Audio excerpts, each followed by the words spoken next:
함께 사도신경으로 신앙 고백하시겠습니다. 나는 전능하신 아버지 하나님 천지의 창조주를 믿습니다. 나는 그의 유일하신 아들 우리 주 예수 그리스도를 믿습니다. 그는 성령으로 잉태되어 동정녀 마리아에게서 나시고 본디오 빌라도에게 고난을 받아 십자가에 못 박혀 죽으시고 장사된 지 사흘 만에 죽은 자 가운데서 다시 살아나셨으며 하늘에 오르시어 전능하신 아버지 하나님 우편에 앉아 계시다가 거기로부터 살아있는 자와 죽은 자를 심판하러 오십니다. 나는 성령을 믿으며 거룩한 공교회와 성도의 교제와 죄를 용서받는 것과 몸의 부활과 영생을 믿습니다. 아멘. 우리 함께 찬송가 254장 내 주의 보혈은 정하고 정하다, 찬송가 254장 우리 함께 찬송하도록 하겠습니다. 254장입니다.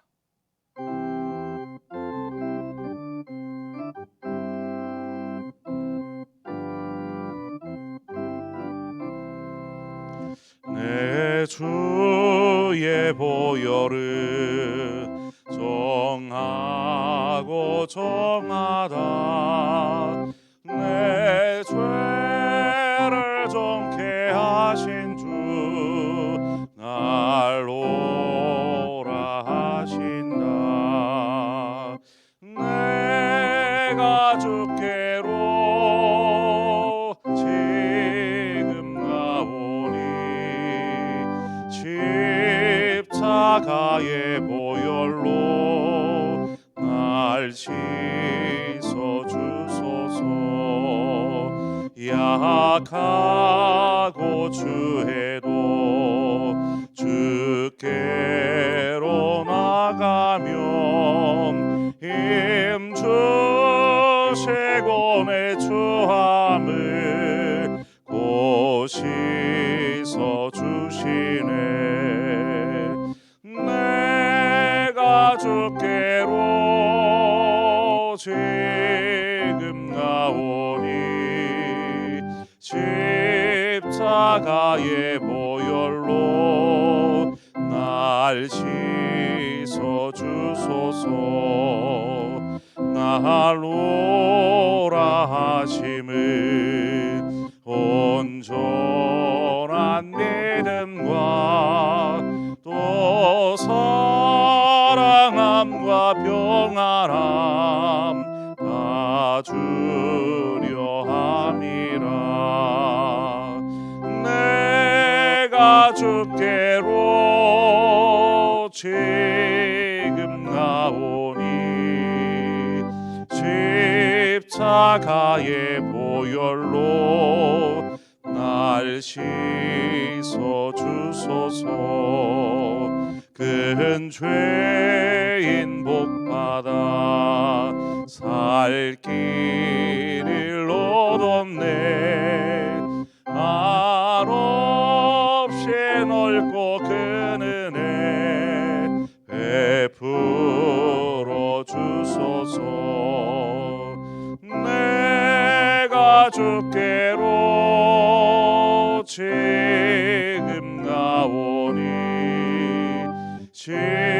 십자가의 보혈로 날 씻어 주소서. 그 피가 맘속에 큰 증거 됩니다. 내 기도 소리 들으사 다 허락하소서. 내가 주께로 지금 가오니 십자가의 보혈로 날 씻어 주소서. 아멘.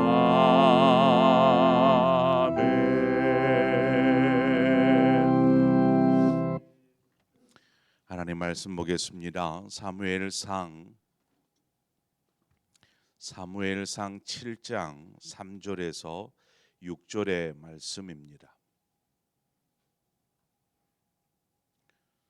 사무엘상 7장 3절에서 6절의 말씀을 한 절씩 교독해서 보도록 하겠습니다. 사무엘이 이스라엘 온 족속에게 말하여 이르되 만일 너희가 전심으로 여호와께 돌아오려거든 이방 신들과 아스타롯을 너희 중에서 제거하고 너희 마음을 여호와께로 향하여 그만을 섬기라. 그리하면 너희를 블레셋 사람의 손에서 건져내시리라.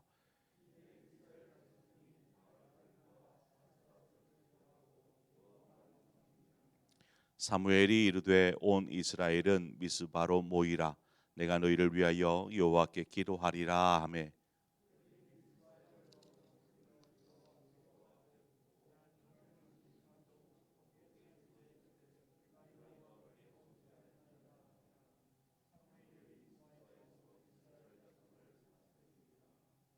아멘.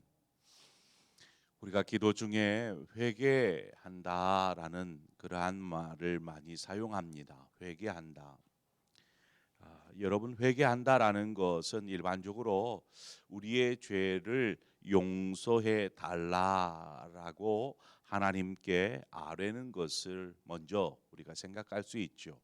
회개는 하나님 나의 죄를 용서해 주십시오라고 고백하는 데서부터 시작됩니다. 여기서 한 걸음 더 나아가 보자면 하나님 내 죄를 용서하여 주옵소서, 다시는 그러한 죄를 반복하지 않겠습니다 하는 결단까지 이어지게 됩니다. 자, 이러한 회개에 대한 이해는 전적으로 인간의 편에서 생각하는 회개라고 말할 수 있습니다. 우리 편에서 하나님 제가 잘못한 것을 용서해 주시고 다시 그 일을 반복하지 않게 해 주십시오라고 말하는 것이죠. 그래서 좀 근본적인 회개를 정의를 좀 해보자면 이 근본적인 회개는 하나님과의 관계에서 찾아야 합니다. 그래서 오늘 본문에 사무엘이 이야기하고 있는 것에서 우리가 좀 회개에 대한 힌트를 좀 얻고 싶은데 3절에 보면 3절 중간에 너희가 전심으로 여호와께 돌아오려거든 이라고 말을 하는 데서 우리는 회개에 대한 힌트를 얻습니다. 회개는 하나님과 멀어졌던 사람이 하나님께로 돌아섬으로 하나님과 멀어진 사이를 좁혀가는 것, 이것을 회개라고 말할 수 있습니다. 그러니까 하나님과 저만치 멀어지게 된 것이죠. 하지만 회개는 어떻다고요? 하나님께로 돌아서서 가까이 나아가는 것이 회개라 하는 것입니다. 여러분, 멀리 있는 사람은 잘 보이지 않습니다. 저 멀리에 있는 사람이 눈에 잘 보이겠습니까? 하지만 우리가 차츰 거리가 가까워질수록 상대방이 선명하게 보이기 시작합니다. 그리고 더 가까워지면 상대방의 말을 들을 수 있죠. 저 멀리에서는 잘 안 들리는데 가까이 가면 이제 상대방의 말을 들을 수 있습니다. 여기서 더 가까이 가면 이제는 상대방의 표정과 몸짓에서 저 사람이 뭔 의도를 가지고 있구나, 상대방의 의도까지도 헤아릴 수 있는 마음을 들여다볼 수 있게 됩니다.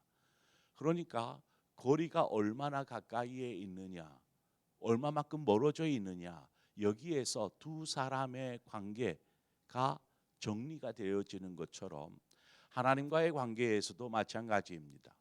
멀어져 있는 관계, 가까이 있는 관계, 이것을 통하여서 우리는 회개라는 것이 무엇인지를 이야기하고 있는 것이죠. 그리스도인과 하나님과의 관계는 이처럼 회개를 통하여서 점점 가까워지는 것입니다. 만약 하나님과의 관계에 있어서 커다란 벽이 가로막고 있다라면 우리는 벽 너머에서 큰 벽이 이렇게 가로막고 있어요. 저 너머에서 누가 있는지, 무슨 일을 하고 있는지 우리는 전혀 알 길이 없습니다. 우리는 이 관계의 벽, 이것을 죄라고 통칭하여 이야기합니다. 오늘 본문에 보니까 이방 신들과 아스다롯이라고 말하고 있는 바로 이것이 하나님과 이스라엘 사이의 관계의 벽이었습니다. 우리는 이것을 우상이라고 얘기를 하죠. 우상. 성경에 많은 우상들이 나옵니다. 그리고 우상이라는 단어도 많이 사용되어지고 있는데 여러분은 우상이라는 단어를 어떻게 이해하십니까? 보통은 우리는 예수 그리스도를 믿는 우리는 우상과는 별로 관계가 없는, 그래서 우리와는 전혀 상관없는 단어가 우상이라고 생각합니다. 그렇죠? 우상은 뭐 다른 종교를 섬기거나 어떤 형상을 섬기거나 뭐 이런 것들로 우리가 인식합니다. 그런데 그리스도인들도 우상을 섬깁니다. 그리스도인들도. 무슨 말일까요? 성경에서도 그러한 말들을 많이 하는데 돈이 우상이 될 수 있습니다. 하나님의 자녀인 우리 역시 돈을 우상으로 생각할 수 있습니다. 때론 자식이 우리 삶의 우상이 될 수도 있고요. 자기 자신이 우상이 되어질 수도 있습니다. 그러한 의미에서 우상의 정의는 어떤 형상이나 타 종교이거나 어떤 이러한 것이라기보다는 우상하면 하나님보다 더 사랑하는 어떤 것이라고 이야기할 수 있겠지요. 그렇게 본다라면 그리스도인들과 전혀 상관없는 단어가 아니다라는 것입니다. 우리가 하나님보다 더 사랑하는 어떤 것이 있다라면 그것이 그리스도인의 삶의 우상이 되어져 있는 것이죠. 그래서 성경에 우상이라는 단어가 이렇게 등장을 하면 나와는 뭐 상관없는 것이라고 생각하지 말고 이 의미를 가지고 하나님보다 더 사랑하는 어떤 것이라는 의미로 정의로 적용해서 읽으면 더 큰 은혜가 되어집니다. 자, 이스라엘과 하나님 사이에 커다란 장벽이 있었어요. 그것은 우상이었습니다. 당시에 가나안 족속들이 섬기던 우상들이 있었는데 이러한 가나안의 문화와 종교가 이스라엘 백성들이 사는 그 안으로 스며 들어왔습니다. 그리고 이스라엘 백성들이 하나님을 향하여서 어떤 그 신앙의 태도를 취하고 있었는 이 그 우상을 섬기면서 하나님도 섬기고 우상도 섬기는 이러한 혼합되어져 있는 신앙, 종교성을 가지고 살아가는 것을 우리는 보게 됩니다. 그러니까 하나님을 섬긴다라고 하면서 그 사이에 자신들도 잘 알지 못하는 우상들이 자리하고 있었다라는 것입니다. 그러한 상황에서 사무엘이 등장을 하지요. 사무엘상 3장 19절과 20절에 보면 사무엘이 자라매 여호와께서 그와 함께 계셔서 그의 말이 하나도 땅에 떨어지지 않게 하시니 단에서부터 부엘세바까지의 온 이스라엘이 사무엘은 여호와의 선지자로 세우심을 입은 줄을 알았더라라고 이야기합니다. 이때의 사무엘은 어린 나이였습니다. 10대였죠. 10대에 지나지 않은 어떻게 보면 소년이라고 말할 수 있는 사무엘의 말을 이스라엘 백성들이 귀담아 주의해서 듣더라는 것입니다. 하나님께서 그 사무엘이 전하는 메시지에 대해서 이스라엘 백성들이 주의해서 듣도록 하셨다라는 것입니다. 이스라엘은 지금 블레셋과의 전쟁에서 패하였습니다. 그리고 엘리 대제사장과 또 그의 아들들이 그 전쟁을 통해서 죽게 되었죠. 이스라엘은 이제 더 이상 영적으로 지도할 만한 지도자의 부재 가운데 있었습니다. 뿐만 아니라 이스라엘 백성은 계속되어지는 이제 지도자의 부재뿐만 아니라 블레셋이 이제 전쟁에서 이겼으므로 이스라엘을 괴롭히기 시작합니다. 약탈과 또 억압들이 계속되어지는 것이죠. 이러한 괴롭힘을 당하면서 이스라엘은 살고 있었습니다. 이런 와중에 본문을 보면 사무엘이 이스라엘 백성들에게 다시 일어나 메시지를 전하기 시작합니다. 그것이 무엇입니까? 우상을 버리고 하나님께 돌아오라라는 회개를 외치기 시작한 것이죠. 지금 이 고통 가운데서 빨리 건져 주십시오. 이것이 중요한 게 아니고 하나님께로 돌아오라, 회개를 이야기하고 있더라는 것입니다. 마치 세례 요한이 회개하라 천국이 가까웠느니라 라는 메시지를 전하기 시작하죠. 그 메시지를 들은 이스라엘 백성들이 어떻게 합니까? 세례 요한이 베푸는 그 회개의 세례를 받기 위해서 요단강으로 모여들기 시작합니다. 바로 이와 같은 상황처럼 사무엘의 말을 들은 이스라엘 백성들이 자신들의 잘못된 모습들을 깨닫고 회개하며 돌이키기 시작합니다. 오늘 본문에 보면 그 내용들이 그대로 드러나고 있습니다. 잘못된 우상들로부터 그것들을 다 버리기 시작하고 하나님을 전적으로 따르기 바라보기 시작하면서 하나님께로 방향을 틀었다라는 것입니다.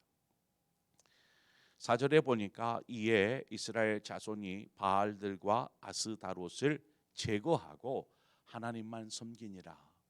자신의 삶에 이렇게 가로막고 있었던 이것들을 제거하는 것이죠. 그리고 하나님만을 섬기겠다라고 결단하기 시작한 것입니다. 여러분, 회복은 이와 같이 온전한 회개를 통해서 시작이 됩니다. 사무엘은 이스라엘 백성이 회개하고 돌이키자 이제 본격적인 이들에게 어떤 하나님과 친밀한 가까운 관계를 이룰 수 있는 기회로 삼습니다. 그래서 이스라엘 백성들에게 미스바로 모이라 이렇게 선포하죠. 미스바는 이스라엘 백성들의 회복을 위한 새로운 분기점이 되는 그러한 장소가 되어집니다. 하나님은 회개하고 돌이키는 이스라엘 백성을 위해서 사무엘을 지금 예비하고 계셨던 것입니다. 사무엘이 미스바에 모인 이스라엘 백성들에게 하나님의 말씀을 통하여서 저들을 가르치기 시작합니다. 그리고 이스라엘 백성들은 말씀을 통해서 하나님을 만나게 됩니다. 하나님께서 이러한 뜻과 이러한 마음을 가지고 계셨구나 알기 시작하는 것이죠. 이처럼 이스라엘이 새롭게 변화되어지는 기회가 마련되어지고 있습니다. 그래서 하나님께서 지금 어린 사무엘이지만 그 사무엘을 예비하셔서 지금 아무것도 없는 영적인 지도자의 부재, 또 다른 블레셋의 괴롭힘, 고통, 고난 가운데 있는 이들을 하나님께서는 지금 예비하고 계셨더라는 것입니다. 여호와 이레의 하나님, 이미 준비하고 계시는 하나님, 그러니까 너희들이 돌이키기만 해라, 나에게로 돌아오라, 그러면 나는 이미 다 준비하고 있단다 라고 지금 말씀하는 것과 같습니다. 헛된 것을 버리고 하나님 앞으로 나아갈 준비를 하되 말씀을 듣고 순종하면 하나님께서 예비하신 놀라운 은혜와 축복을 우리는 누리게 되는 것입니다. 당장 눈앞에 있는 괴롭힘으로부터 우리를 구원해 주십시오, 이것이 중요한 게 아니고 우리가 하나님 앞으로 돌아서는 것입니다. 하나님의 은혜 앞에 돌아서는 것입니다. 혹여 그 걸림 장애물들이 있다라면 이것들을 치워내는 것이죠. 우리의 삶에 하나님보다 더 사랑하는 어떤 것들이 장애물이 되고 있다라면 이것들을 잠시 치우는 것입니다. 그리고 하나님 앞에 서는 것이죠. 그러면 하나님이 이후에는 모든 것들을 예비하고 계시는 것이죠. 우리의 삶을 하나님께로 가까이 인도하시고 그 속에서 회복이 일어나고 그 속에서 하나님의 영광을 누리게 하시는 것입니다. 이스라엘 백성이 이 은혜 가운데로 지금 나아가고 있습니다. 하나님께서 사무엘을 통해서 이 귀한 일들을 행하고 계시죠. 바라기는 오늘 이 새벽에 나온 여러분의 삶을 통해 하나님께서 이미 준비하시고 예비하고 계시는 그 은혜들을 누리시기를 바랍니다. 그러기 위해서 우리가 무엇을 해야 할까요? 하나님 앞으로 돌아서는 것입니다. 하나님이 기뻐하시는 회개, 하나님께로 가까이 나아가는 것. 하나님 용서해 주세요. 여기서 멈추는 것이 아니고, 다시는 짓지 않을게요. 여기서 멈추는 것이 아니고, 하나님께로 돌아서서 하나님께로 가까이 나아가는 것입니다. 그것을 방해하는 것들이 있다라면 이것들 치워내고 하나님 더 가까이 나아갈 때 하나님이 놀라운 삶의 축복으로 인도하여 주실 줄 믿습니다. 그러한 은혜의 놀라운 회복들이 저와 여러분의 삶 가운데 있기를 주님의 이름으로 축원을 드립니다. 우리 함께 기도하겠습니다. 좋으신 하나님 아버지, 이스라엘 백성들에게 저들에게 살 길을 예비하시고 또한 하나님께서 또 여호와의 이레의 그 예비하시고 준비하시는 놀라운 은혜로 이스라엘 백성을 인도하고 계심을 보게 됩니다. 돌아서기만 하면, 하나님께로 가까이 나아가기만 하면 이 모든 것들을 우리에게 더하여 주시는 그 하나님을 오늘 말씀을 통해서 만나게 됩니다. 하나님, 우리의 삶 가운데 찾아오셔서 우리가 온 마음을 다하여서 주님을 향하기를 원합니다. 우리의 시선이, 우리의 마음이 주님을 향하게 하여 주시고 주님께로 더 가까이 나아가 하나님과의 친밀한 사귐이 있게 하여 주옵소서. 그래서 우리의 삶을 통해서 이루시고자 하는 하나님의 놀라운 계획과 뜻을 이루시기를 원하고, 그래서 우리의 삶이 하나님께 영광이 되어지는 복된 삶이 되게 하여 주옵소서. 예수 그리스도의 이름으로 기도합니다. 아멘. 이 시간 우리 함께 말씀을 생각하면서 하나님, 우리의 신앙이 하나님께로 더 가까이 나가게 하여 주옵소서. 우리의 믿음과 신앙이 회복되게 하여 주옵소서. 우리 그러한 마음으로 간절히 하나님 앞에 기도하며 나아가겠습니다. 우리뿐만 아니라 우리 주변에 있는 우리의 가족을 위해서 기도하십시다. 우리 주변에 가까이에 있는 심령들을 위해서 기도하십시다. 우리 모두가 주님께로 가까이 나아가게 하여 주옵소서. 거룩한 결단이 있을 수 있도록 우리 함께 시간 기도하고 또 각자의 기도의 제목을 가지고 하나님 앞에 기도하며 나아가겠습니다. 함께 기도하겠습니다. 좋으신 하나님 아버지, 은혜를 감사하고 이 새벽에 우리를 주의 손으로 불러주시고 하나님 기도할 마음을 갖게 하여 주셔서 감사합니다. 하나님, 우리의 삶에 우리의 신앙의 회복이 필요합니다. 이 회복은 우리가 온전한 회개를